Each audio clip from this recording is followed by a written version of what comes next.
Bismillahirrahmanirrahim. Assalamualaikum warahmatullahi wabarakatuh.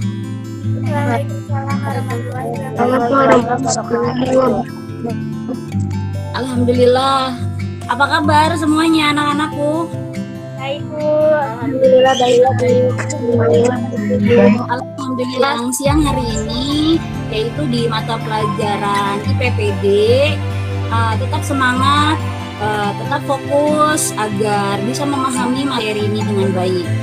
Oke, sebelumnya tetap menjaga kesehatan agar di masa pandemi ini kita semua sehat, bisa beraktivitas, tetap menjalankan protokol kesehatan 5M, menjaga jarak, mencuci tangan, memakai masker. Siap belajar bersama saya?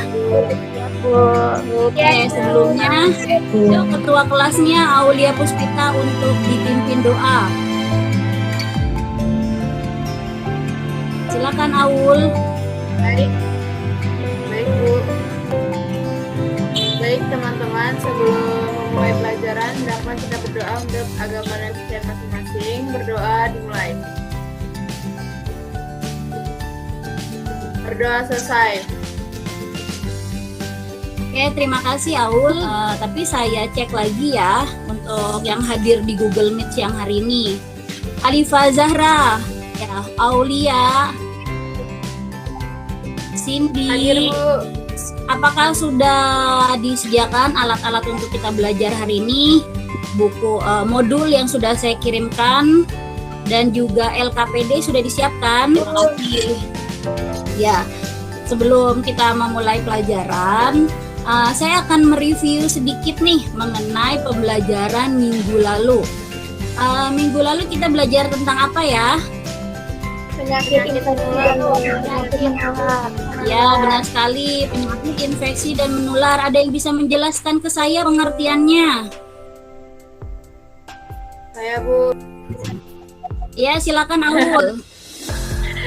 Ya, penyakit infeksi dan menular itu merupakan penyakit yang disebabkan oleh mikroorganisme seperti bakteri, virus, dan juga jamur.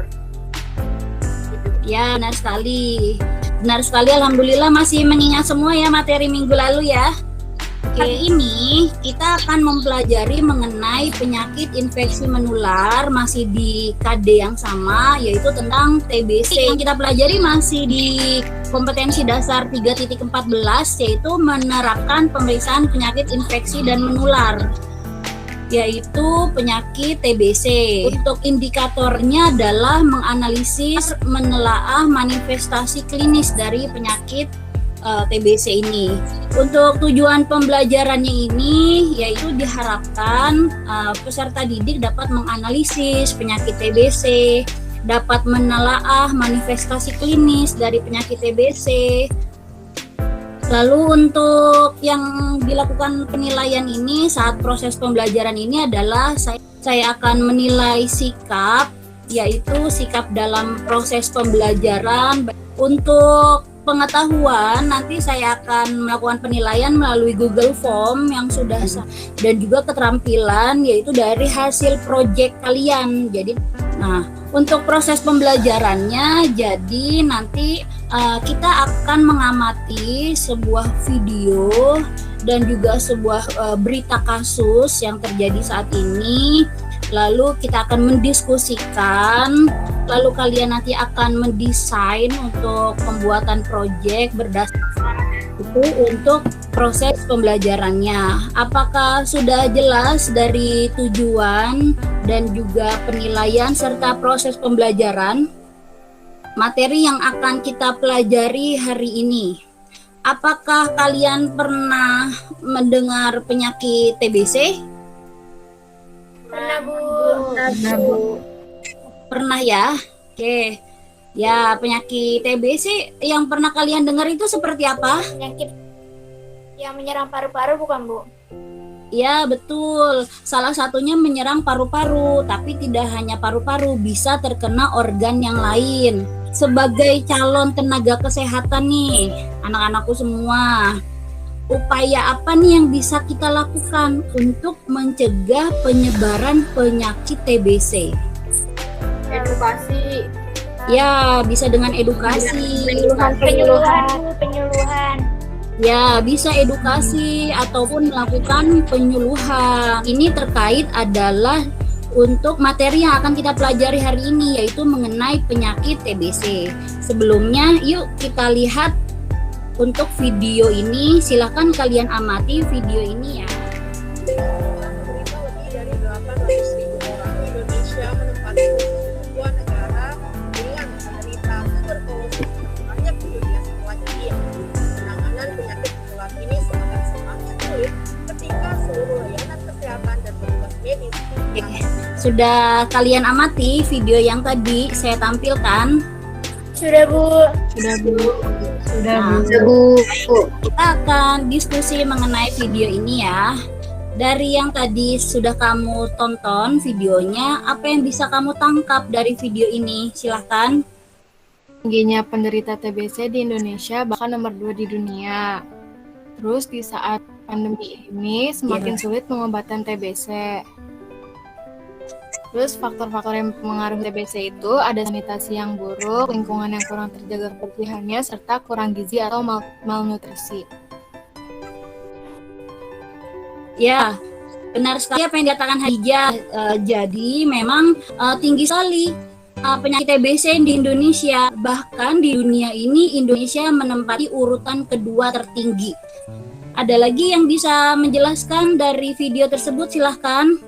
Apa faktor apa saja tadi yang mempengaruhi meningkatnya TBC dari video tersebut? Lingkungannya kurang terjaga, Bu. Ya, lingkungannya kurang terjaga, ya benar sekali. Nah, menurut kalian dari tingginya angka TBC ini, apa yang dapat kita lakukan agar tidak semakin banyak atau penyakit TBC ini bisa menurun? Memberikan edukasi kesehatan, Bu. Ya, betul, benar sekali. Bisa memberikan edukasi atau penyuluhan kesehatan. Ya, nah, dari langkah-langkah dalam melakukan penyuluhan kesehatan. Ada apa saja? Jadi, dalam menyusun satuan acara penyuluhan, apa saja langkahnya? Silahkan. Tujuan. Destia, dalam SAP biasanya di dalamnya ada terdapat apa saja ya dalam kita membuat SAP? Di sini dalam menyusun rencana penyuluhan, yaitu ya tujuannya betul. Lalu Penentuan sasaran. ya sasarannya mau siapa nih? Misalnya penderita TBC di puskesmas mana atau warga masyarakat di daerah mana, betul. Lalu apalagi Destia? Atau isi penyuluhan. Nah, untuk ini saya akan membagi menjadi 3 kelompok diskusi. Ini ada kelompok 1, kelompok 2, dan juga kelompok 3. Ini adalah tugas proyek dari hasil pengamatan video dan berita ini. Jadi buatlah 3 kelompok, nanti diskusikan bersama temanmu dari berita fakta yang terjadi saat ini yang saya tampilkan di PowerPoint. Lalu kalian melakukan tindakan upaya promotif untuk pencegahan penyakit ini. Yang saya nilai di sini adalah pembuatan perencanaan penyuluhan atau SAP dan juga pembuatan media yang inovatif. Bagaimana? Ada yang ingin ditanyakan mengenai berita fakta ini terkait nanti proyek yang akan dibuat? Silakan, kelompok 3. Ada yang mau ditanyakan? Sudah cukup. Oh, ini adalah LKPD-nya. Ini sudah tampak di layar. Ya. Ini adalah LKPD-nya untuk kalian berdiskusi. Nah, ini tugasnya. Ini ada petunjuk cara mengerjakan proyek.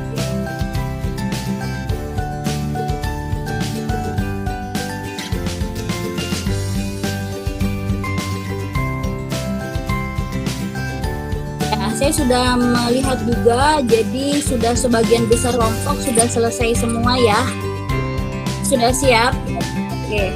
Silakan kelompok 1. Assalamualaikum warahmatullahi wabarakatuh. Perkenalkan, saya Syabina sebagai moderator dan ini kita udah membuat rencana pembahasan yang akan kita sampaikan, yaitu dampak dari putus obat pasien TBC. Sasaran kita yaitu pasien TBC yang putus penghasilan mampu. Baik, media yang kami pakai untuk penyuluhan itu adalah poster. Seperti yang ada pada layar laptop kalian, di sini poster kita itu berisi mengenai dampak putus obat pada pasien TBC pada masa pandemi. Assalamualaikum warahmatullahi wabarakatuh.